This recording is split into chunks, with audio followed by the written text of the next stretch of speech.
तो हमारे नेता आदरणीय शिवपाल सिंह जी ने पहले भी कहा है और मुझे पूरा विश्वास है ये कोई पहली बार नहीं होगा। वो जब जब गए हैं उनका जितना बड़ा राजनीतिक जीवन रहा है हम सब उससे वाकिफ हैं और उस अपने राजनीतिक कार्यकाल के जीवन में उन्होंने सरकार में रहते हुए जितना सरकार के विधायकों या प्रतिनिधियों का काम किया है उतना ही या उससे ज़्यादा जो विपक्ष में विधायक रहे होंगे उनके क्षेत्रों में काम किया। ये आप जाके पता करिए। उनका व्यक्तित्व इतना बड़ा है कि जब वो यहाँ पर होंगे तो ये छोटी छोटी जो समस्याएं हैं या छोटे छोटे जो मनमुटाव हैं ये अपने आप स्वयं में खत्म हो जाएंगे और मैं आपको वादा करता हूँ आप आने वाले दिनों में आप देखिएगा ये सब चीज़ें हमारे आपके सामने होगी थोड़ा सा। और सभी समाज के लोग सिर्फ और सिर्फ ऐसा नहीं कह रहा हूँ अल्पसंख्यक के मुसलमान नहीं कह रहा हूँ, सभी समाज के लोग और सभी वर्ग के लोग वोट करेंगे। शिवपाल सिंह यादव का स्वभाव और व्यक्तित्व ऐसा है कि सब कुछ ठीक कर लेंगे। राज की बात को दिए गए एक्सक्लूसिव इंटरव्यू में बदायूं से सपा प्रत्याशी और शिवपाल सिंह यादव के बेटे आदित्य यादव ने जो कुछ कहा वो अब सच होता नजर आ रहा है। शिवपाल सिंह यादव ने जब बदायूं में आए तो उन्होंने कहा था कि अब हम आ गए हैं। वो अपने बेटे आदित्य यादव की जीत का सेहरा बांधने की मंजिल आसान करते जा रहे हैं।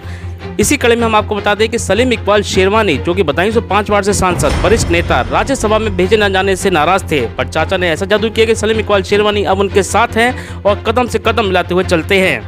बदायूं से अपनी सैकड़ों छवि बना चुके सपा के पूर्व मंत्री बदायूं के पूर्व विधायक आबिद रजा जिनको 2022 में के विधानसभा चुनाव में सपा ने टिकट नहीं दिया था, जिसका नुकसान बदायूं सदस्य सपा को झेलना पड़ा। टिकट न मिलने से 2023 में भी निकाय चुनाव में भी उनकी पत्नी फातिमा रजा को सपा का टिकट नहीं दिया गया, लेकिन सैकड़ों छवि के चलते विषम परिस्थितियों में भी आबिद रजा ने अपनी पत्नी को चेयरमैन बनने की अहम भूमिका निभाई। पार्टी ने उनकी कद और क्षमता को देखते हुए सपा से राष्ट्रीय छवि का पद से नवाजा, पर आबिद रजा आमला लोकसभा से सपा का टिकट मांग रहे थे, सो इस बार भी उन्हें ठेंगा मिला। फिर क्या था, आबिद रजा अपनी पार्टी से नाराज हो गए और सपा के नुकसान करने के लिए कमर कस ली। आग उगलती बयानबाजी हो या फिर सैकड़ों महापंचायत कर पार्टी को ललकारने लगे, पर चाचा ने यहाँ भी खेला कर दिया और उन्हें मनाने में कामयाब हो गए और आबिद रजा कदम से कदम मिलाते हुए आदित्य यादव को जीत दिलाने के लिए निकल चले हैं। बात की जाए हाजिद मसरत अली उर्फ विट्टन की बसपा से पूर्व विधायक 2012 में सपा के पूरे सूबे में बहुमत से सरकार बनाई, पर बिलसी विधानसभा से बसपा से ही हाजी विट्टन ने अपनी जीत दर्ज की थी। शिवपाल सिंह यादव ने यहां पे भी सेंधमारी कर दी और सपा में शामिल करा दिया। उनके ये मास्टर स्ट्रोक से विरोधियों की नींद उड़ा देने वाली है।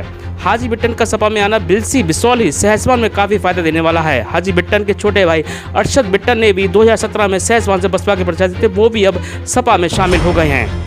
इतना ही नहीं, हम आपको इतनी बड़ी बात बताने जा रहे हैं कि सूत्रों की माने तो भाजपा के दलित पिछड़े वर्ग से और भी सहसवान से कद्दावर नेता शिवपाल सिंह यादव के संपर्क में हैं। अगर ये बात सच होती है तो बहुत बड़ी सेंधमारी भाजपा के लिए शिवपाल सिंह यादव करने जा रहे हैं। तो आदित्य यादव की मंजिल बिल्कुल आसान दिखाई नजर आती है, यानी कि सपा एक बार फिर अपने गढ़ बचाने में कामयाब हो सकती है। इलेक्शन डेस्क, राज की बात।